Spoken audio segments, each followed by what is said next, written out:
నాయన ఇదే కాల సమయం ప్రభా మేమందరము లేచి ఈ విధంగా నేను స్తుతించి నేను ఘనపరిచే భాగ్యం మాకందరికీ అనుగ్రహించావు ప్రభా. నీకు వందనములు, నీకు స్తోత్రం చెల్లిస్తున్నాం. ఈ జూములో చేరిన ప్రతి ఒక్క బిడ్డను నువ్వు నాయన చూస్తున్న దేవుడు నువ్వు ఆశీర్వదించండి ప్రభా. నీ వాక్యం నందు ఆసక్తి కలిగి నాయన ఈ యొక్క సమావేశంలో చేరి ఉంటుండగా నీ సహాయం మాకు అనుగ్రహించండి. మమ్మల్ని అందరినీ ఆత్మీయంగా బలపరచండి ప్రభా. ఈ సమయంలో నీ వాక్యం అందించడానికి నీ సేవకుని ఏర్పాటు చేశావు. ఆయన్ని నీ సిలువ చాటును మరుగుపరచండి. ఆయన ఆత్మతో నింపండి. పరిశుద్ధాత్మను ఆయనకి తోడుగా అనుగ్రహించి ఆయన ద్వారా నీ బలమైన వాక్యాన్ని మాకు వినిపింపచేయండి ప్రభా. వినిచున్న మాకు కూడా ప్రభా వినుబుద్ధిని పుట్టించండి నాయన. వాక్యాన్ని విని మమ్మల్ని మేము సరిచేసుకొని ఆత్మీయంగా ఎదగడానికి మాకు సహాయం చేయండి. మేము ఆత్మీయంగా ఎదిగి నీకు బలమైన సాక్షులుగా ఈ లోకంలో నిలబడి అనేక మందికి నీ మహిమను చాటే బిడ్డలుగా ఉండేటట్లుగా మాకు సహాయం చేయండి. వాక్య ప్రకారము జీవించే బిడ్డలుగా మాకు సహాయం చేయండి. అటువంటి జ్ఞానాన్ని మాకు అనుగ్రహించండి. నీ నామం ఎరిగిన ప్రతి ఒక్క బిడ్డని జ్ఞాపకం చేసుకుంటున్నాం. నీ నామం ఎరిగిన బిడ్డలు ఎంతో మంది ఉన్నారు ప్రభా. వారికి కూడా నీ నామాన్ని ప్రచురింపజేయగలిగేటువంటి జ్ఞానాన్ని మాకు అనుగ్రహించమని మరొక్కసారి నీ యొక్క వాక్యాన్ని అందిస్తున్నటువంటి బిడ్డని నీ చేతికి అప్పగిస్తున్నాం. ఆయన ఆత్మతో నింపండి, ఆత్మపూర్ణులుగా చేయండి. ఆయన ద్వారా నీ బంగారు వాక్యాన్ని మాకు వినిపింపచేయమని ఈ ప్రార్థనని సన్నిధానంలో చేర్చుకునమని త్వరలో రానైన ప్రభు అయిన యేసునామం పేరు వేడుకొంచున్నాం తండ్రి. ఆమెన్. ఆమేన్. ఆమేన్. ప్రైజ్ లార్డ్ సిస్టర్ గారు, దేవునామానికి మహిమ కలుగును గాక. Praise the lord. కూడి వచ్చిన పరిశుద్ధులందరికీ దేవునామంలో వందనాలండి. ఈరోజు మనకు వాక్యాన్ని అందించడానికి దైవానుచిత్తంగా ఏర్పరచబడినటువంటి పాస్టర్ కేజేఎస్ బాబురావు గారు సిద్ధంగా ఉన్నారండి. అయ్యగారిని పరిచయం చేయడం గౌరవంగా భావిస్తా ఉన్నాను. పాస్టర్ కేజేఎస్ బాబురావు గారు యుఈఎస్ఐ అనే సంస్థ ద్వారా విద్యార్థుల మధ్య 2 దశాబ్దాలకు పైగా సేవలు అందిస్తూ ఉన్నారు. ఆంగ్లంలో మాస్టర్స్ పట్టా పొందినటువంటి వ్యక్తిగా ఉంటూనే తెలుగు పాటల రచయితగా అనేకులకు క్షేమాభివృద్ధిని అందించినటువంటి అరుదైన సమ్మేళనం బాబురావు గారు. యుఈఎస్ఐ ప్రచురించిన అద్భుతమైన పాటల పుస్తకం విద్యార్థి గీతావళిలో ప్రచురింపబడిన పలు పాటలను బాబురావు గారు రచించారు. ప్రస్తుతం బాబురావు గారు కడపలో ఒక సంఘమునకు వ్యవస్థాపక సంఘ కాపరిగా సేవలు అందిస్తా ఉన్నారు. అయ్యగారిని, అయ్యగారి కుటుంబాన్ని దేవుడు దీవించిన విధానాన్ని బట్టి దేవునికి వందనాలండి. వెల్కమ్ టు అయ్యగారు, ప్లీజ్ అండి. థ్యాంక్స్ అండి. దేవునికి మహిమ. ఈ సమయంలో కొరింథీయులకు పౌలు రాసిన 2వ పత్రిక 4వ అధ్యాయం 1వ వచనం నుండి 7వ వచనం వరకు ధ్యానిద్దాము. కొరింథీయులకు పౌలు రాసిన 2వ పత్రిక 4వ అధ్యాయం 1వ వచనం నుండి 7వ వచనం వరకు ధ్యానిద్దాము. ఎవరైనా ఒకరు చదువుతారా? ప్రైజ్ లార్డ్ అమ్మా. కాబట్టి ఈ పరిచర్య పొందినందున కరుణింపబడిన వారమై అధైర్యపడము. అయితే కుయుక్తిగా నడుచుకొనకయు, దేవుని వాక్యమును వంచనగా బోధింపకయు, సత్యమును ప్రత్యక్షపరచుట వలన ప్రతి మనిషిని మనసాక్షి ఎదుట మమ్మల్ని మేమే దేవుని సముఖమందు మెప్పించుకొనుచు అవమానకరమైన రహస్య కార్యములను విసర్జించి ఉన్నాము. మా సువార్త మరుగు చేయబడిన ఎడల నశించి ఉన్న వారి విషయంలోనే మరుగు చేయబడి ఉన్నది. దేవుని స్వరూపి అయ్యున్న క్రీస్తు మహిమను కనుపరచు సువార్త ప్రకాశము వారికి ప్రకాశింపకుండా నిమిత్తము ఈ యుగ సంబంధమైన దేవత అవిశ్వాసులైన వారి మనోనేత్రములకు గురుడితనము కలుగు చేసెను. అంధకారంలో నుండి వెలుగు ప్రకాశించును గాక అని పలికిన దేవుడే తన మహిమను గుర్చిన జ్ఞానము యేసుక్రీస్తునందు వెల్లడిపరచుటకు మా హృదయములలో ప్రకాశించెను గనుక మేము మమ్మను గూర్చి ప్రకటించుకొనుటలేదు కానీ క్రీస్తు యేసును గూర్చి ఆయన ప్రభువనియు మమ్మను గూర్చి యేసు నిమిత్తము మేము మీ పరిచారకులమనియు ప్రకటించుచున్నాము. అయినను ఆ బలాధిక్యము మా మూలమైనది కాక దేవునిదై ఉండినట్లు మంటి ఘటములలో ఈ ఐశ్వర్యము మాకు కలదు. థ్యాంక్ యూ అమ్మా. పరిశుద్ధుడవగు తండ్రి, ఈ ఉదయకాలంన మమ్మల్ని మీరు కనికరించి మీ సన్నిధి భాగ్యమునిచ్చినందుకు కృతజ్ఞతలు. మీ మాటల్ని మేము వినగలుగుటకు మాకు సహాయం చేయండి. పరిశుద్ధాత్మ నడిపింపును మాకు దయచేయండి. కృపచేతనే మమ్మను మీ వాక్కు చేత సంధించుమని మమ్మల్ని అందరినీ మేము మీ కృపా హస్తాలకు అప్పగించుకుంటూ యేసుక్రీస్తు నామములో స్తుతించి బ్రతిమాలుతూ ప్రార్థిస్తున్నాము తండ్రి. ఆమేన్. ఈ వాక్య భాగంలో నుండి మనం శ్రేష్టమైన సేవకుల లక్షణాలని చూడగలం. దేవుని సేవలో పాల్గొంటున్న వారి యొక్క లక్షణాలు ఎంత గొప్పవో ఇందులో మనం చూస్తూ ఉన్నాం. 4వ అధ్యాయం 1వ వచనంలో మనం చూసినప్పుడు, కాబట్టి ఈ పరిచర్య పొందినందున అనే మాటను అర్థం చేసుకుంటే, ఈ పరిచర్య అంతకంతకు మహిమతో కూడినటువంటి పరిచర్య, అంతకంతకు ప్రకాశించేటువంటి పరిచర్య. మోషేకు అప్పగించబడిన పరిచర్య అంతకంతకు దాని మహిమ తగ్గుతూ వస్తున్నది. అయితే ఇది అత్యధికమగుతున్నటువంటి మహిమ నేడు మనకు దేవుని అప్పగించబడింది. పౌలుకు ఆ విధంగా అప్పగించబడినట్లు పౌలు ఈ పత్రికలో 3వ అధ్యాయంలో ఆయన రాస్తూ ఉన్నాడు. కాబట్టి ప్రియమైన వారలారా, మనము ఈనాడు కలిగి ఉన్నటువంటి పరిచర్య అంతకంతకు అత్యధికమగుతున్నటువంటి మహిమగల పరిచర్య. కాబట్టి ఇటువంటి గొప్ప పరిచర్య మనకు అప్పగించబడిన కారణాన మనం ఎంతో ధన్యులమని సత్యాన్ని గుర్తిద్దాం. కాబట్టి 3వ అధ్యాయము 10వ వచనములో అత్యధికమైన మహిమ దీని కుండుట వలన ఇంతకు మునుపు మహిమ కలదిగా చేయబడినది ఈ విషయంలో మహిమ లేనిదాయను. తగ్గిపోవునదే మహిమగలదై ఉండిన యెడల నిలుచున్నది మరి ఎక్కువ మహిమగలదై ఉండును గదా. ఈ నిలిచిన పరిచర్య అనే పదం కూడా పౌలు రాస్తూ ఉన్నాడు. ఆ మోషేకు అప్పగించబడిన పరిచర్య అది అంతకంతకు తగ్గిపోతున్నటువంటి మహిమగల పరిచర్య. చివరికి అది నెరవేర్చబడిన పరిచర్య. ధర్మశాస్త్రము క్రీస్తునందు సంపూర్ణం చేయబడిన పరిచర్య. ఇక మనకు అప్పగించబడిన పరిచర్య ఇది నిలిచిన పరిచర్య. ఇది ఇక క్రీస్తు రాకడ పర్యంతం ఇది తగ్గేది కాదు, కొట్టుకుపోయేది కాదు. ఇలాంటి గొప్ప పరిచర్యను దేవుడు నేడు మనకు అప్పగించి ఉన్నాడు. కాబట్టి ప్రియమైన వారలారా, ఇటువంటి గొప్ప పరిచర్యను మనం కలిగి ఉన్నాము గనక ఒక పదాన్ని మనం ఇక్కడ అర్థం చేసుకుందాం. మనం ఎవరము అంటే కరుణింపబడిన వారు.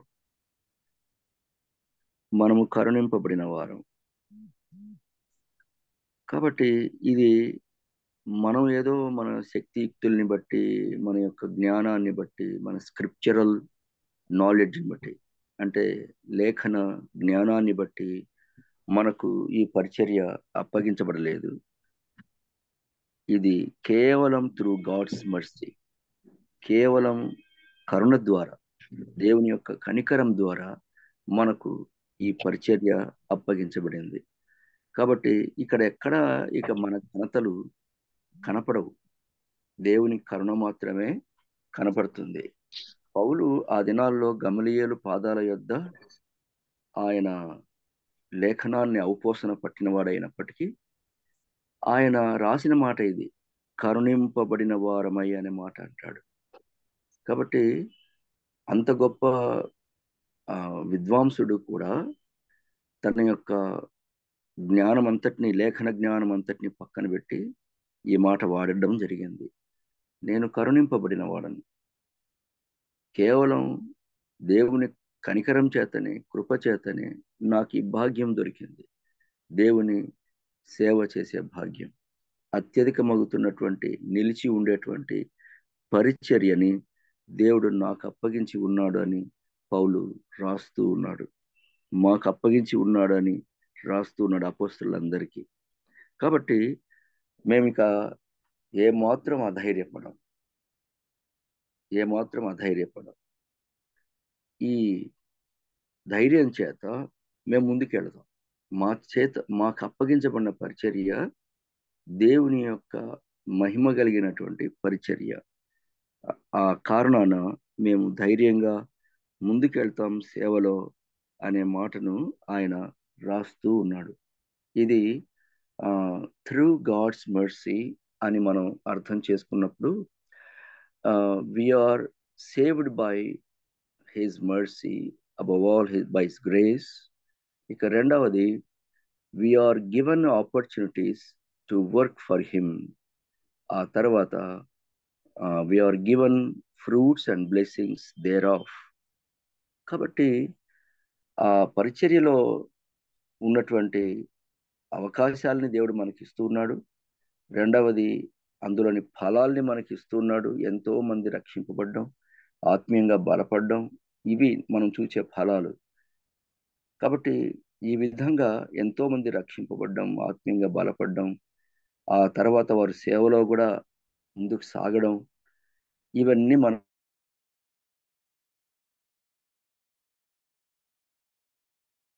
కూడా ఇస్తున్నాడు.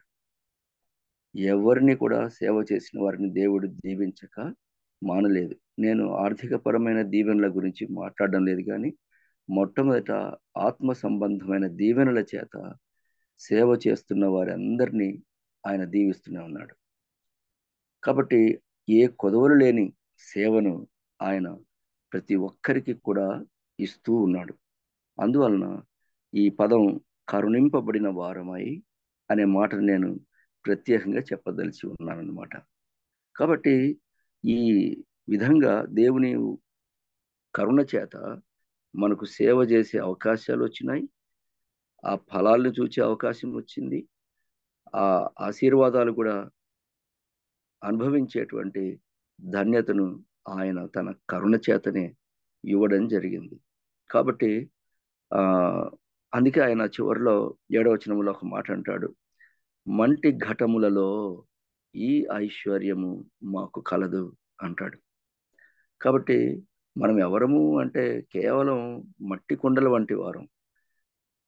కానీ ఇందులో దేవుడు తన యొక్క ఐశ్వర్యమును నింపుతున్నాడు తన కరుణ చేతనే. ఏమిటా ఐశ్వర్యము? లేఖనం, పరిశుద్ధాత్మను నడిపింపు. మనకు ఈ రెండు గొప్ప ఐశ్వర్యాలు. దేవుని వాక్యం చేత మనం నింపబడి, పరిశుద్ధాత్మ చేత నింపబడి, ఈ ప్రపంచానికి దేవుని వాక్యమును అందించేటువంటి ధన్యతను మనకు అనుగ్రహించి ఉన్నాడు.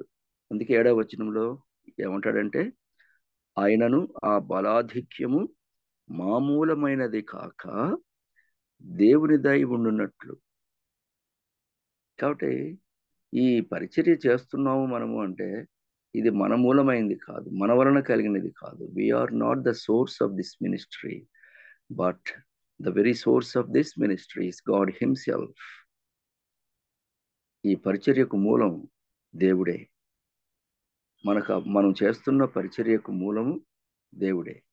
ఆయన అప్పగించిన దాన్ని చేస్తున్నాం.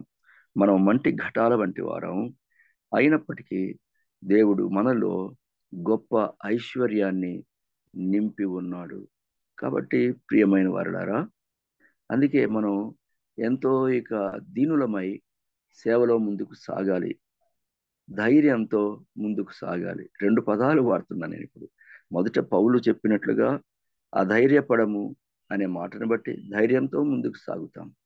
అయితే ఈ మంటి ఘటాలలో దేవుడు నింపినటువంటి ఐశ్వర్యమును బట్టి మనము ఇది మనది కాదు, ఈ ఘనత మనది కాదు, ఇది దేవుని వలననే కలిగిందన్న భావన చేత మనము దీనులమై ముందుకు సాగాలి. చాలా మంది సేవకులని మనం ఈనాడు చూస్తున్నాం. వారిలో ఈ దీనత్వం కనపడడం లేదు. సర్వెంట్ లీడర్షిప్ వారిలో కనపడడం లేదు. తగ్గింపు కనపడడం లేదు. కానీ మనం అలాగ ఉండకూడదు. ఎందుకంటే మనం కరుణింపబడిన వారమే కానీ, మనము మంటి ఘటాల వంటి వారమే కానీ, మన మూలంగా ఈ పరిచర్య ఏమీ జరగడం లేదు. అంతా దేవుని వాక్యం యొక్క ప్రభావం చేత, పరిశుద్ధాత్మ నడిపింపు చేత మాత్రమే మనం చేయగలుగుతున్న పరిచర్య అంతా మనం చేస్తున్నాము. అంతే తప్ప మనము రెచ్చిపోవడానికి, హెచ్చించుకోవడానికి ఎక్కడ ఎలాంటి ఆస్కారము లేదండి. కాబట్టి ప్రియమైన వారులారా, మనం చాలా చాలా జాగ్రత్తగా దేవుని సేవలో ముందుకు సాగాలి. 2వ వచనాన్ని చూద్దాం. అయితే కుయుక్తిగా నడుచుకొనకయు, దేవుని వాక్యమును వంచనగా బోధింపకయు, సత్యమును ప్రత్యక్షపరచుట వలన ప్రతి మనిషిని మనస్సాక్షి ఎదుట మమ్మును మేమే దేవుని సముఖమందు మెప్పించుకొనుచు అవమానకరమైన రహస్య కార్యములను విసర్జించి ఉన్నాము. దేవుని సేవ చేసేవారు ఎలాగుండాలి అంటే, we need to renounce the secret and shameful ways. రహస్యమైన, అవమానకరమైన కార్యాలను మనం ఏ మాత్రం కూడా కలిగి ఉండకూడదు. పౌలు అంటాడు, విసర్జించి ఉన్నాము అంటాడు. అంటే అది ఇక లోపల ఉండడానికి వీలు లేదు. రినౌన్స్డ్ అనే పదం ఇంగ్లీష్లో మనం చూస్తాము. కాబట్టి ప్రియమైన వారులారా, ఇలాంటి డిస్గ్రేస్ఫుల్ అండ్ హిడెన్ డిజైర్స్ మనలో ఉండడానికి వీలు లేదు.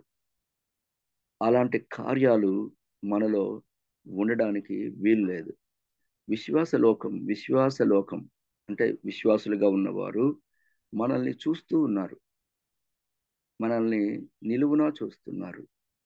దేవుడు మన అంతరంగాన్ని చూస్తూ ఉన్నాడు. మన క్రియలన్నీ దేవునికి తెలుసు. మన క్రియల్లో ఈ డిస్గ్రేస్ఫుల్,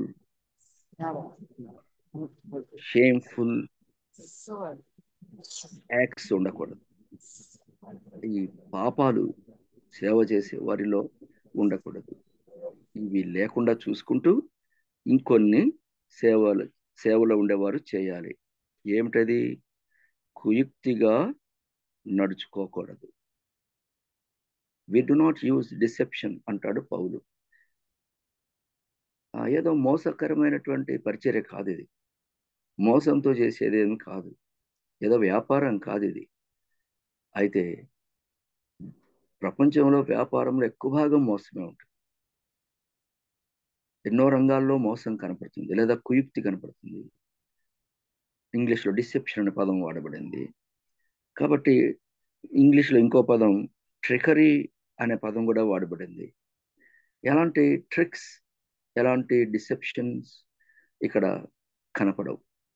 మనం ఈ విషయంలో జాగ్రత్తగా ఉండాలి. దేవుని ఆత్మచేత నింపబడిన పరిచర్య చేయాలే కానీ కుయుక్తిగా చేయకూడదు. సాతాను హవ్వతో మాట్లాడుతున్నప్పుడు ఒక మాట వాడబడింది. ఆదికాండం 3వ అధ్యాయంలో సర్పము యుక్తి గలదై అనే మాట అక్కడ వాడబడింది. ఇంటెలిజెంట్ అనే పదం. ఓకే, ఆ కుయుక్తి ఇంటెలిజెంట్గా బిహేవ్ చేయడం, ఇంటెలిజెంట్గా సేవ చేయడం, ప్రజలకు అనుకూలంగా సేవ చేయడం, దేవుడు చెప్పింది కాకుండా ప్రజల మనోభీష్టానికి అనుగుణంగా సేవ చేయడం, ఇది కాదు చేయాల్సింది. దేవుడు చెప్పినట్లు సేవ చేయాలి. ఎక్కడ కూడా మనం ఇలాంటి ఇంటెలిజెన్స్ని ఉపయోగించి, డిసెప్షన్ని ఉపయోగించి సేవ చేసేవారు సేవ చేయకూడదు. ఇక రెండవది, ఈ 2వ వచనంలో సత్యమును ప్రత్యక్షపరచాలి. మనం లోకంలో సాతానుడు అసత్యాన్ని హవ్వకు పరిచయం చేయడం జరిగింది. అసత్యాన్ని చూపడం జరిగింది. ఆ అసత్యాన్ని నమ్మిన హవ్వ ఆమె లోకమంతా అందరికీ మరణాన్ని తెచ్చినదై కనపడింది. కాబట్టి ప్రియమైన వారలారా, అసత్యం వలన లోకంలోనికి మరణం వచ్చింది. ఈ సత్యాన్ని మనం ప్రకటించాలి. యేసుప్రభు అన్నాడు, నేనే మార్గము, నేనే సత్యము. ఆయన ఇంకా అన్నాడు, సత్యం మిమ్మల్ని స్వతంత్రులుగా చేయును అని కూడా యోహాను సువార్తలో ప్రభు అన్నాడు. కాబట్టి ఆనాడు అసత్యాన్ని నమ్మిన ఆమె మరణబందీగా మారిపోయింది. హవ్వ మరణానికి పాత్రురాలైంది. అలాగే ఆదాము కూడా ఆమెను దేవుని కంటే ఎక్కువగా ప్రేమించిన వాడై ఆయన కూడా మరణానికి పాత్రుడవడం చూస్తాం. కాబట్టి ప్రియమైన వారులారా, దేవుని ప్రేమించేవారు దేవుని ఆజ్ఞకు లోబడతారు కదా, యోహాను 14:26 ప్రకారం. కాబట్టి మనం దేవుని ప్రేమిస్తే దేవుని ఆజ్ఞకు లోబడి అసత్యాన్ని నమ్మక సత్యాన్ని ప్రకటించే వారంగా ఉండాలి. సత్యాన్ని ప్రకటించే వారంగా ఉండాలి. కాబట్టి సత్యాన్ని ప్రకటించినప్పుడు ఏం జరుగుతుందో మనం చూడగలం. ఆ సత్యాన్ని ప్రకటించినప్పుడు అనేకులు రక్షణలోనికి వస్తారు. ఇంకోటి, వాక్యాన్ని ప్రకటించేటప్పుడు సత్యాన్ని ప్రకటించాలి అనే మాట వాడినప్పుడు మనము ఎక్కడ కూడా సత్యాన్ని డిస్టార్ట్ చేయకూడదు, అంటే వక్రీకరించకూడదు. దొడ్డిదారిలో సత్యాన్ని అంటే సత్యానికి దొడ్డిదారిని ఉపయోగించకూడదు, సత్యానికి మరేదో కలపకూడదు. ఈ సత్యాన్ని మనం గుర్తించాలి. యాంప్లిఫైడ్ బైబిల్లో ఏముందంటే అడల్టరేటింగ్ ద వర్డ్ ఆఫ్ గాడ్ అనే మాట వాడబడింది. అంటే దీనికి కల్తీ చేయకూడదు, దీన్ని డిస్టార్ట్ చేయకూడదు. ఏదో మసిబూసి మారేడుకాయని చేసినట్టు చేయాల్సిన పని లేదు. Truth has its own power to work in the people. Why should we distort it, or why should we adulterate the word of God? అవసరం లేదు. చాలా మంది వాక్యం కంటే ఎక్కువగా స్టోరీస్ చెప్తారు, వాక్యం కంటే ఎక్కువగా ఇన్స్టాన్సెస్, జరిగిన సంఘటనలు చెప్తారు. అవి విండోస్ లాగా ఉండాలే కానీ అవే ప్రధాన ద్వారంగా కనపడకూడదు. కాబట్టి మనం అర్థం చేసుకోవాలి, దేవుని వాక్యాన్ని ప్రకటించేవారు దేవుని వాక్యాన్ని ఎక్కడ కూడా డిస్టార్ట్ చేయకూడదు, ఎక్కడ కూడా అడల్టరేట్ చేయకూడదు, అంటే కల్తీ చేయకూడదు. దీనికి అవి ఇవి ఎక్కువ చెప్పి దీన్ని ఏదో చక్కగా ప్రజెంట్ చేయాలనే ప్రయత్నం ఆనాడు పౌలు ఎప్పుడు ప్రయత్నం చేయలేదు. ఆయన ఏమంటాడంటే 1 కొరింథీ పత్రికలో 2వ అధ్యాయంలో 1వ వచనం చదవండి ఎవరైనా. 1 కొరింథీ 2వ అధ్యాయం 1వ వచనం. 1 కొరింథీ చదవండి అమ్మా. వద్దకు వచ్చినప్పుడు వాక్చాతుర్యంతో గాని జ్ఞానాతిశయముతో గాని దేవుని మర్మమును మీకు ప్రకటించుచూ వచ్చిన వాడను కాను. పౌలు ఎక్కడ కూడా వాక్చాతుర్యాన్ని గాని జ్ఞానాతిశయాన్ని గాని వాడిన వాడు కాడు. వీటి వలన, ఈ వాక్చాతుర్యం వలన మనం ఎక్కువగా లోక జ్ఞానాన్ని వాడటం వలన, అదే ఇలాంటి కథలు లేకపోతే జరిగిన సంఘటనలు ఇవన్నీ వాడి మనం దేవుని వాక్యాన్ని అడల్టరేట్ చేయకూడదు, యాంప్లిఫైడ్ బైబిల్లో రాయబడినట్లు, లేదా కల్తీ చేయకూడదు, లేదా సత్యాన్ని సత్యంగానే మనం బయలుపరచాలి. ఇందులో ఎలాంటి కల్తీ మనం చేయకూడదు. ఈనాడు చాలా మంది బోధకులు ఈ విధంగా తయారవడం చాలా హృదయాన్ని కదిలివేస్తున్న సత్యం. ప్రియమైన వారులారా, మనం జాగ్రత్తగా ఉందాం. మీలో ఎక్కువ మంది చక్కగా సేవలో ఇన్వాల్వ్ అవుతున్న వారని నమ్మి దేవుడి వాక్యాన్ని మనకి ఇచ్చినట్లు నేను అర్థం చేసుకుంటున్నాను. కాబట్టి చూడండి, సేవ చేసేవాళ్ళు రహస్య కార్యాల్లో, అవమాన కార్యాల్లో పాలు పంచుకునేవారుగా ఉండకూడదు. వాక్యాన్ని ప్రకటించేటప్పుడు ఎక్కడ డిసెప్షన్ని లేదా డిస్టార్ట్ చేయడాన్ని మనం ఆ, చేయకూడదు, లేదా అడల్ట్రేట్ చేయకూడదు, లేదా వాక్యాన్ని జాగ్రత్తగా మనం దేవుని వాక్యాన్ని ధ్యానించాలి, జాగ్రత్తగా బోధించాలి. కాబట్టి ఇటువంటి గొప్ప పరిచర్యను మనం ఎక్కడ కూడా తేలిగ్గా చేసి లోకానికి ప్రకటించకూడదు. 3వ వచనాన్ని ధ్యానిద్దాం. మా సువార్త మరుగు చేయబడిన ఎడల నశించుచున్న వారి విషయంలోనే మరుగు చేయబడి ఉన్నది. దేవుని వాక్కు, క్రీస్తుని గూర్చిన సువార్త, ఇది కొద్ది మందికి అది మరుగు చేయబడింది. It is veiled to some people. ఎందుకు అంటే వారు ఎవరు అంటే నశించుచున్నవారు. వారు ఈ సత్యాన్ని అంగీకరించటం లేదు. అనగా సత్యం అంటే ద వర్డ్ ఆఫ్ గాడ్, దేవుని వాక్యం. కాబట్టి దేవుని వాక్యాన్ని లేదా క్రీస్తును గుర్చిన సువార్తను వారు అంగీకరించటం లేదు. అందుకే వారు నశించిపోతూ ఉన్నారు. కాబట్టి ప్రియమైన వారులారా, నశించిపోతున్న వారు సువార్త విని కూడా నశిస్తున్నారంటే అర్థం ఏంటంటే వారు దేవుని వాక్యాన్ని అంగీకరించటం లేదు. అందువల్లనే వారు నశించిపోతూ ఉన్నారు. కాబట్టి వాళ్ళకి దేవుని యొక్క సువార్త లేదా వాక్యము అది మరుగు చేయబడినట్లుగా ఉన్నది. అది వారికి మరుగు చేయబడినట్లుగా ఉన్నది. సత్యము ఈ దినాల్లో ప్రపంచంలో చాలా మందికి మరుగు చేయబడి ఉంది. భారతదేశంలోనైతే మరీ ఘోరంగా వారు సత్యాన్ని తృణీకరిస్తూ ఉన్న కారణాన వారికి సువార్త మరుగు చేయబడినట్లుగా ఉంది. కాబట్టి ఇది ఈ మరుగు చేయబడిన మాటకి ఇంగ్లీష్లో మనం వెయిల్డ్ అనే మాటను మనం చూస్తాము. ఒకసారి 2వ అధ్యాయం 18వ వచనాన్ని చూడండి. 3వ అధ్యాయం 18వ వచనాన్ని, కొరింథీయులకు 2వ పత్రిక 3వ అధ్యాయం 18వ వచనం ఒకసారి చూద్దాం. మనమందరమును ముసుగులేని ముఖముతో ప్రభు యొక్క మహిమను అద్దం వలె ప్రతిఫలింపచేయుచు, చూడండి పౌలు రాస్తున్న మాట, ప్రభు యొక్క మహిమను అద్దం వలె ప్రతిఫలింపచేయచ్చు అనే మాటకి పరావర్తనము చేయొచ్చు అనే మాటను వాడదాం.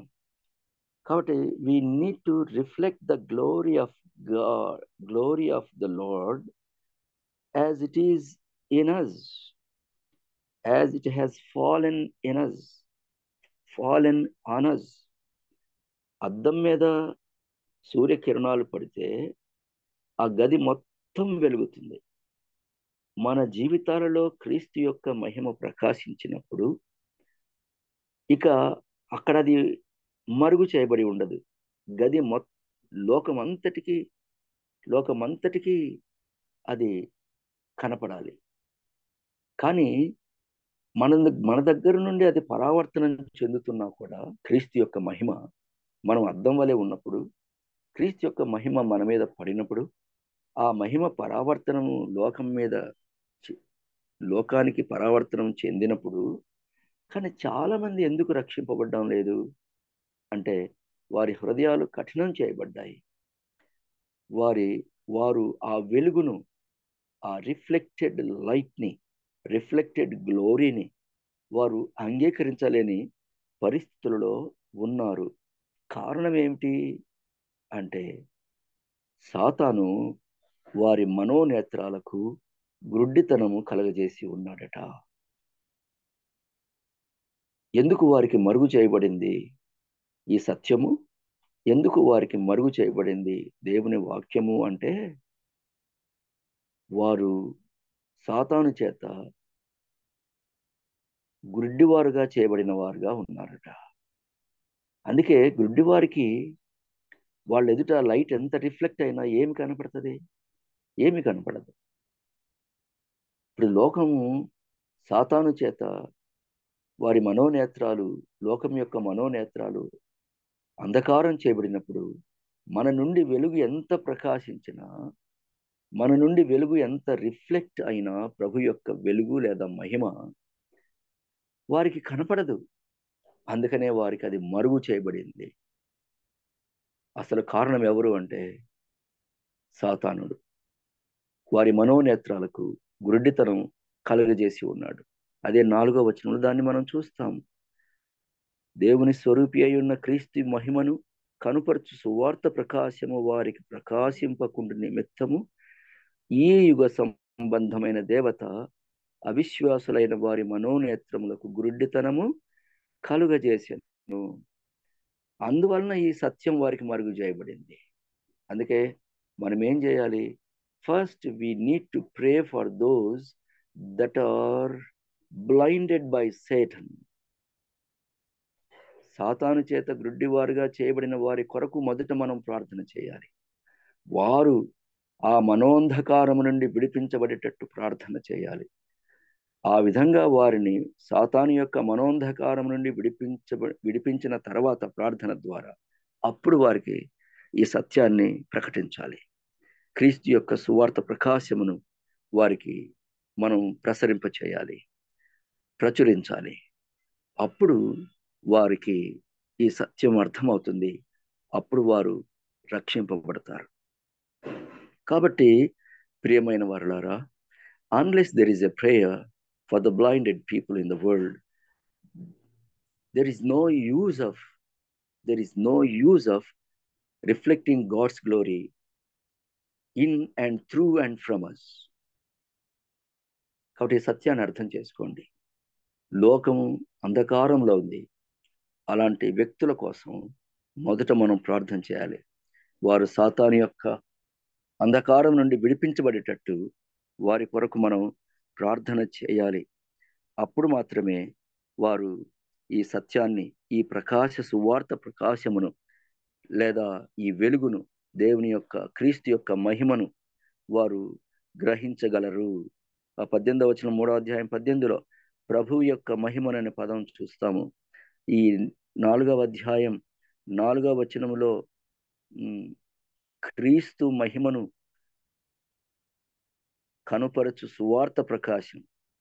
కాబట్టి మనం సువార్తను ప్రకటిస్తే ఈ సువార్త ప్రకాశమానమైన వెలుగుగా వెళ్తుందట. అక్కడ వారు ఎవరిని చూస్తారంటే క్రీస్తు యొక్క మహిమను చూస్తారట, విశ్వసించిన వారు. అందుకే మన జీవితాల్లో కూడా మనం క్రీస్తు యొక్క మహిమను మన జీవితాల్లో చూడగలిగి ఆయన్ని ఆరాధించగలుగుతున్నాం. కాబట్టి ప్రియమైన వారలారా, మనమందరం కూడా ఫస్ట్ చేయవలసిన పని ఏంటంటే సువార్త ప్రకటనకు ముందు ఎవరికైతే మనం సువార్త చెప్పాలనుకుంటున్నామో ఆ ప్రజలను సాతాను యొక్క అంధకార క్రియల నుండి విడిపించాలి. వారికి సాతాను కలిగిస్తున్న గుడ్డితనం నుండి ప్రార్థనలో దేవుని సహాయం చేత వారిని విడిపించాలి. ఆ తర్వాత వారికి సువార్త ప్రకాశమును ప్రకటించాలి. అప్పుడు వారు రక్షణలోనికి రాగలరు. కాబట్టి ఈ పని మనం చేయలేము. ఈ చీకటిని వారిలో నుండి మనం తీసివేయలేము. దాన్ని దేవుడే చేయాలి. అందుకే 5వ వచనంలో ఆయన అంటాడు, అంధకారములో నుండి వెలుగు ప్రకాశించునుగాక అని పలికిన దేవుడే తన మహిమను గుర్చిన జ్ఞానము యేసుక్రీస్తునందు వెల్లడిపరచుటకు మా హృదయములలో ప్రకాశించెను.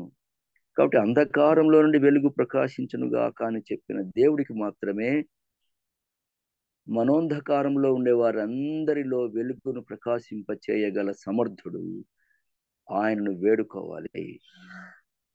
మనం ఆయన్ని వేడుకోవాలి. దేవా, ఈ అంధకారంలో ఉన్నటువంటి వీరిని, ఈ మనోనేత్రములకు గుడ్డితనం కలుగజేయబడిన వీరిని దేవా నీవు విడిపించు, వీరిలో ఉన్న అంధకారాన్ని నీవు తీసివేయి అని మనం వారి కొరకు ప్రార్థన చేసి అప్పుడు సువార్తను ప్రకటించాలి. కాబట్టి గాస్పెల్ అనేది ఏంటో కాదు, అది it displays the glory of Christ. వారి మనోనేత్రాలు తెరవబడకుంటే ఆ గ్లోరీ ఆఫ్ క్రైస్ట్ని వాళ్ళు చూడలేరు. అందుకోసమే వారి మనోనేత్రాల కొరకు మనం ప్రార్థన చేయాలి. వారి మనోనేత్రాలు తెరవడకపోతే Christ is the image of God అనే సత్యాన్ని కూడా వారు గ్రహించలేరు.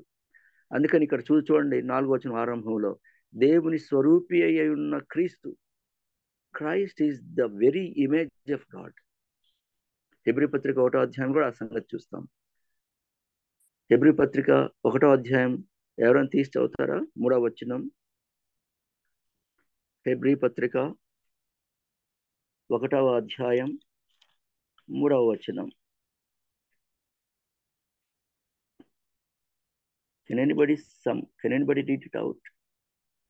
3వ వచనం నేను చదువుతాను. హెబ్రీ 1:3. ఆయన దేవుని మహిమ యొక్క తేజస్సును ఆయన తత్వం యొక్క మూర్తిమంతమునై ఉండి అనే మాట చూస్తాం. క్రీస్తు ఎవరంట అంటే దేవుని మహిమ యొక్క తేజస్సు అట. Okay, he is the very radiance of God's glory. ఆయన తత్వం యొక్క మూర్తిమంతం, the very image of God. So Christ is the very glory of radiance of God, and he is the very image of God. ఈ సత్యాన్ని లోకం గ్రహించలేకున్నది. యేసుక్రీస్తు దేవుడు కాదు అంటున్నారు ముస్లింలు. యేసుక్రీస్తు ఎప్పుడు ఈ మధ్య కాలం వాడే కదా అని మరికొద్ది మంది అంటున్నారు. యేసుక్రీస్తు మనలాగా పుట్టినోడే కదా అని అంటున్నారు. కానీ వారి మనోనేత్రాలు తెరవబడకపోతే మాత్రం ఆయన సువార్త యొక్క ప్రకాశం అని వారు గ్రహించలేరు. హీఈస్ ద వెరీ ఏమంటారు, సువార్త యొక్క ప్రకాశం మనకి ఇంగ్లీష్లో చాలా బాగుంది. This gospel is displaying the glory of Christ. కాబట్టి ఈ సువార్త యొక్క మహిమ గొప్పదనం ఏంటంటే క్రీస్తు యొక్క మహిమను కనపరిచేదిగా ఉంది. కాబట్టి మనం అర్థం చేసుకొని ఈ లోకము క్రీస్తు యొక్క మహిమను, క్రీస్తు యొక్క దేవత్వాన్ని వారు తెలుసుకోవాలంటే వారు మనోనేత్రాలు వెలిగింపబడిన వారై ఉండాలి అనే దాని కొరకు మనం ప్రార్థన చేయాలి. ఆ ప్రకారం దేవుణ్ణి దినదినము వేడుకోవాలి. కాబట్టి ఇక తర్వాత చూడండి 6వ వచనంలో, దేవుడే తన మహిమను గూర్చిన జ్ఞానము యేసుక్రీస్తునందు వెల్లడిపరచుటకు. సో దేవుడు ఏం చేస్తున్నాడు? తన మహిమను గూర్చిన జ్ఞానాన్ని క్రీస్తునందు వెల్లడిపరుస్తూ ఉన్నాడు. క్రీస్తును చూచిన వారికి దేవుణ్ణి చూచిన అనుభవం ఎదురవుతుంది. క్రీస్తును అర్థం చేసుకున్న వారికి దేవుణ్ణి అర్థం చేసుకున్న అనుభవం ఉంటుంది. ఎందుకంటే దేవుడే తన మహిమను గూర్చిన జ్ఞానము యేసుక్రీస్తునందు వెల్లడి పరచినాడట. అందుకే జాన్ స్టార్ట్ గారు అంటారు, ఆయన క్వీన్ ఎలిజబెత్కి చాప్లేన్గా ఉండేవారు. ఆయన అనేవాడు, if I see Jesus I see God అనేవాడు. If I see Jesus I see God, because he is the very radiance of God himself. Okay, కాబట్టి మనం దేవుని యొక్క మహిమను క్రీస్తులో చూస్తున్నాము. ఆ జ్ఞానము క్రీస్తునందు వెల్లడిపరచబడింది, దేవుని మహిమను అర్థం చేసుకునే జ్ఞానం. అందుకే నా ద్వారానే తప్ప తండ్రి యుద్ధకు ఎవడును రాడు అని ప్రభు అంటాడు. Unless we know Christ we cannot know God. మన దేవుడు త్రియేక దేవుడు. అందుకనే మన త్రియేక దేవుడిని లోకం అర్థం చేసుకోవాలంటే క్రీస్తును ప్రకటించాలి. క్రీస్తును వారు అర్థం చేసుకున్నప్పుడు దేవుని అర్థం చేసుకుంటారు. క్రీస్తును వారు అనుభవించగలిగినప్పుడు దేవునిని వారు అనుభవించగలరు. ఫిలిప్తో ప్రభు అన్నమాట అదే కదా. యోహాను 14లో నన్ను చూచిన వాడు దేవుని చూచి ఉన్నాడు అని అంటాడు. కాబట్టి ఇటువంటి గొప్ప క్రీస్తును తద్వారా దేవుణ్ణి లోకానికి బయలుపరిచే పరిచర్యను దేవుడు మనకు అనుగ్రహించి ఉన్నాడు. పౌలు అంటాడు, మా హృదయములలో ప్రకాశించెను అంటాడు. ఫస్ట్ మనలో ప్రకాశించింది క్రీస్తు యొక్క మహిమ. ఇప్పుడు అది రిఫ్లెక్ట్ అవ్వాలి. మనం రిఫ్లెక్ట్ చేయడం లేదంటే మనం సరిగా లేము. అద్దం సరిగా లేదు. అద్దంలో ఎక్కడో గీతలు ఎక్కువగా ఉన్నాయి, అద్దంలో ఎక్కడో మరకలు ఎక్కువగా ఉన్నాయి, అద్దానికి ఏదో మసిపూసినట్టుగా ఉంది. అందుకే మన జీవితాలు బాగుంటే ఈ సువార్త ప్రకాశము బాగా రిఫ్లెక్ట్ అవుతుంది, లేదా పరావర్తనం చెందుతుంది, లేదా ప్రతిబింబిస్తుంది. కాబట్టి ప్రియమైన వారులారా, మనం మన జీవితాలు అద్దంలాగా ఉంచుకుంటే తప్ప మనం క్రీస్తు యొక్క సువార్త ప్రకాశాన్ని లోకానికి రిఫ్లెక్ట్ చేయలేము, లేదా ప్రతిబింబింప చేయలేము. మనల్ని మనం పరీక్షించుకోవాలి. ఇక చూద్దాము 6వ వచనం చివరిలో, 6వ వచనం మధ్యలో, గనుక మేము మమ్మును గూర్చి ప్రకటించుకొనటం లేదు గాని క్రీస్తు యేసును గూర్చి ఆయన ప్రభువనియు మమ్మును గూర్చి యేసు నిమిత్తం మేము మీ పరిచారకులమనియు ప్రకటించుచున్నాము. కాబట్టి సేవ చేసే వారందరూ ప్రాధాన్యత ఇవ్వాల్సింది ఏంటంటే preach Christ, not self. Preach Christ, not self.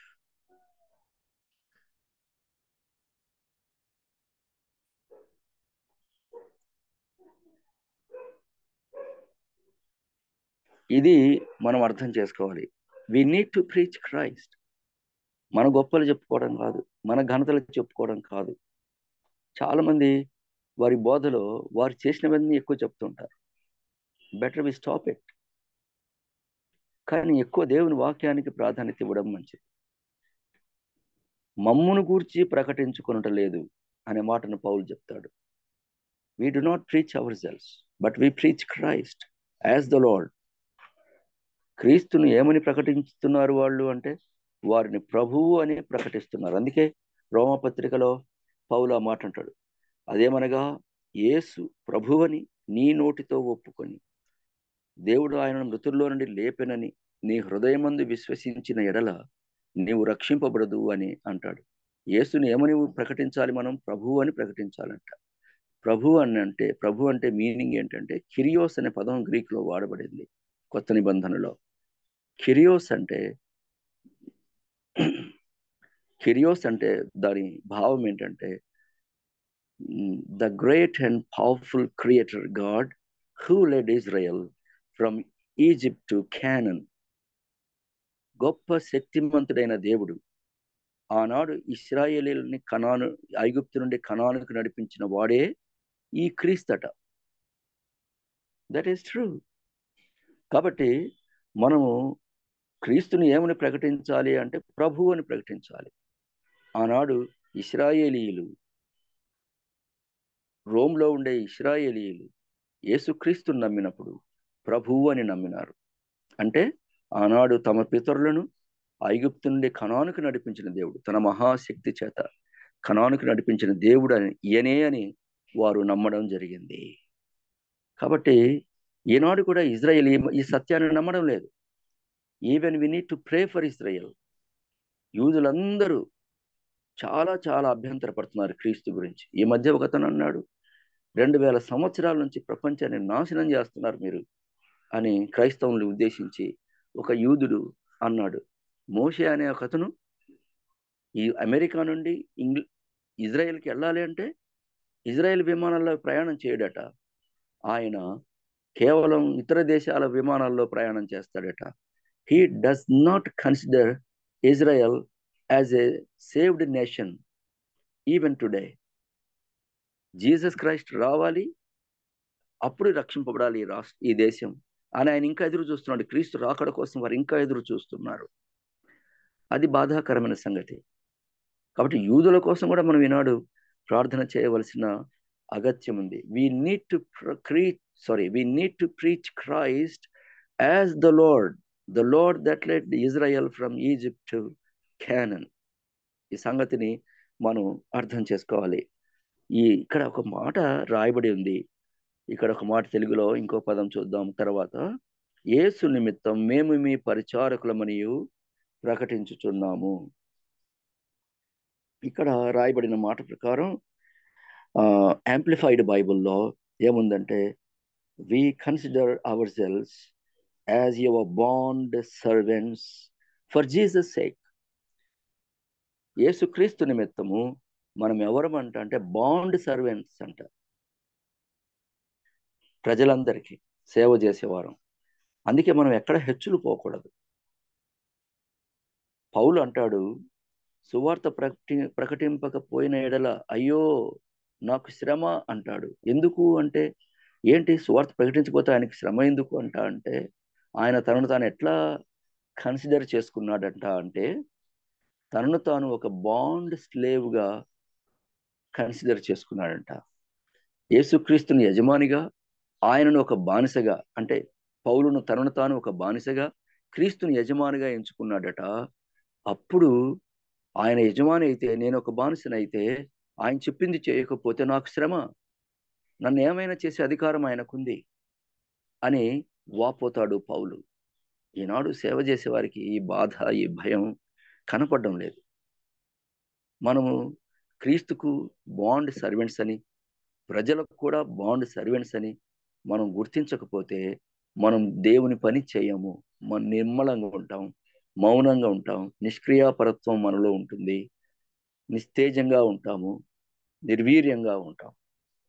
But once we consider ourselves as the bond slaves to Christ and to the people in this world, we will be activated to work for the Lord, our master.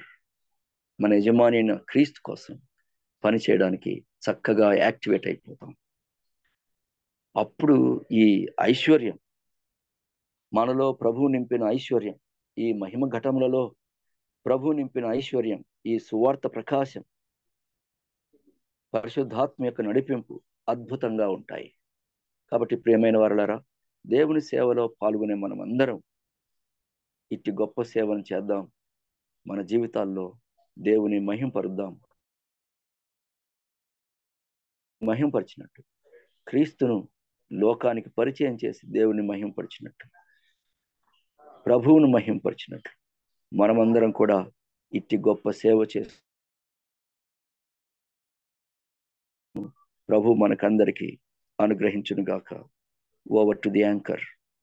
Thank you very much for giving me this opportunity. Thank you అయ్యగారు, బాబురావు గారు. చక్కని వాక్యాన్ని మరి సువార్త మీదకి మా దృష్టి అంతా తీసుకెళ్ళినందుకు మీకు ప్రత్యేకంగా వర్చువల్ ప్రేయర్ ఫ్యామిలీ తరఫున ప్రత్యేక వందనాలు చెల్లిస్తున్నానండి. వందనాలమ్మా. Thank you. Thank you brother. దయచేసి ఈ రికార్డ్స్ ఇవన్నీ రికార్డ్ చేయబడుతున్నాయండి, యూట్యూబ్ లో అవైలబుల్ గా ఉంటాయి. మీరు ఇవన్నీ వినొచ్చండి. ఇంకోసారి మీరు వినాలని ఆశపడితే మీరు వినొచ్చు. అట్లాగే మీ ఫ్రెండ్స్ కి, మీ ఫ్యామిలీ మెంబర్స్ కి కూడా షేర్ చేయండి. వాక్యం కొరకు ముగింపు ప్రార్థన ఆశీర్వాదం ఇవ్వాల్సిందిగా బ్రదర్ చామి రవికుమార్ గారిని కోరుతున్నానండి.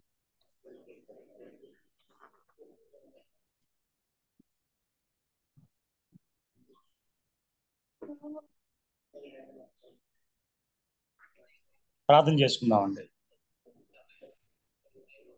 పరిశుద్ధులైన తండ్రి, నీ బంగారు పదాలు కొందరం ప్రభావ, నీ ప్రేమను బట్టి కృపమంటున్నాను తండ్రి.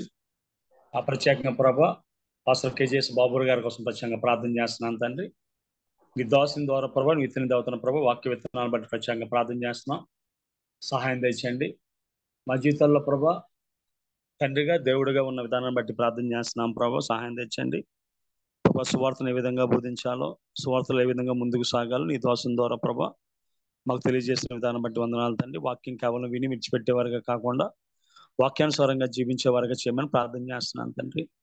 అందరూ అంతటిని మారు మనసు పొందాలని ప్రభా నీ అభిషేకమైంది ప్రభా. వింటు వల్ల విశ్వాసం కలుగును, వింటు క్రీస్తుని కూర్చుని మాట వలన కలుగును ప్రభా. తండ్రి వారు వినాలంటే మేము తండ్రి చెప్పాలి కదయ్యా. ఆ విధంగా ప్రభా సువార్తను చెప్పగలిగే భాగ్యము నీ చిత్తానుసారంగా, వాక్యానుసారంగా నీ మాదిరిలో ప్రభా సువార్తను తెలియజేయగలిగే భాగ్యం మాకు అందరికీ తెలియజేయమని దాసులు ఇంకా ప్రభా బలంగా వాడుకోమని ప్రార్థన చేస్తున్నాను. విత్తబడిన వాక్యం తండ్రి 30 దంతులుగా, 60 దంతులుగా, 100 దంతులుగా ఫలింప చేయమని దీన్ని ఏర్పాటు చేసిన బాబు రత్నాకరం వారి టీంని ప్రభావ జ్ఞాపకం చేసుకుని కుటుంబాన్ని ప్రత్యేకంగా దీవించండి. అదేవిధంగా జాన్ సిస్టర్కి ఇచ్చిన ఆరోగ్యాన్ని బట్టి వందనాలు తండ్రి. జాన్సన్ గారిని, అదేవిధంగా స్వరూప్ గారిని కూడా జ్ఞాపకం చేసుకోండి ప్రభా. కోటింగ్ వారిని దీవించండి ప్రభా. తల్లులు తండ్రి 3 గంటల నుంచి ప్రార్థన చేయొచ్చుగా ప్రతి ఒక్కరిని పేరు పేరుని దీవించమని అతను ప్రభు ఆశీర్వదించమని అయ్యో వారు ప్రార్థనలు చేస్తున్న జవాను బట్టి వందనాలు చెల్లించుకుంటే ఎవరైతే అనారోగ్యం ఉన్నారో వారిని కూడా ప్రత్యేకంగా ముట్టని స్వస్థపరచండి. మీ దాసులు రాబర్ట్ జామ్స్ గారి కోసం సంపూర్ణ శక్తి బలం ఆరోగ్యంతో నింపండి ప్రభా. నీ ఆపరేషన్ చేసుకున్న దాసుని జ్ఞాపకం చేసుకొని నీకు వందనాలు తండ్రి. అదేవిధంగా ప్రభా అయ్యా తండ్రి తల్లిగారిని జ్ఞాపకం చేసుకోండి ప్రభా, సహాయం తెచ్చండి తండ్రి. అదేవిధంగా ప్రత్యేకంగా పరోజు వాక్యం ప్రతి బిడ్డని పేరు పని దీపించి మీరు చేయవలసిన ప్రతి పనిలో సూటైన మార్గాన్ని చూపించమని, వరదల వల్ల ఎటువంటి ప్రమాదం లేకుండా కాచి కాపాడమని ఈ చిన్న ప్రార్థన మా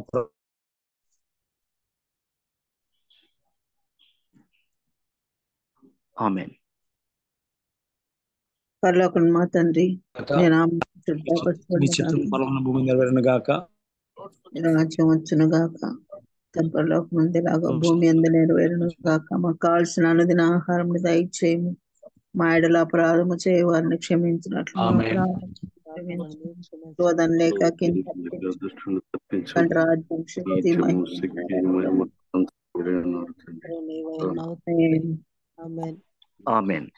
మన తండ్రి అయిన దేవుని ప్రేమ, కుమారుడైన యేసుక్రీస్తు కృప, పరిశుద్ధ కన్యాని సహవాసం, వాక్యం చెప్పిన దాసులకు పాల్గొన్న బిడ్డలకు ఆయన కృషదాకాలతో నడిపించును గాక. ఆమేన్. ఆమేన్. ఆమేన్. Thank you brother. మరి వాక్యం అందించిన బాబురావు గారికి, అట్లాగే ప్రార్థించిన జామీర్ కుమార్ గారి బ్రదర్ కి వందనాలు చెల్లిస్తున్నానండి. దయచేసి మనకు తండ్రిలాగా ఉన్న రాబర్ట్ జేమ్స్ అయ్య గారి గురించి మనం అనుదినము ప్రార్థనలో జ్ఞాపకం చేసుకోవాలని కోరుతున్నానండి. అలాగే అనారోగ్యంగా ఉన్న వారి గురించి కూడా మీ ప్రార్థనలో జ్ఞాపకం చేసుకునండి.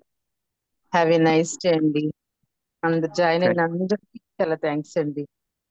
ప్రతిరోజు సేమ్ లింక్ మీద మీరు జాయిన్ అవ్వచ్చండి. థ్యాంక్ యూ అండి. Thank you one and all. అందరికీ వందనాలు. Praise the lord. వందనాలు. వందనాలు. Bye bye.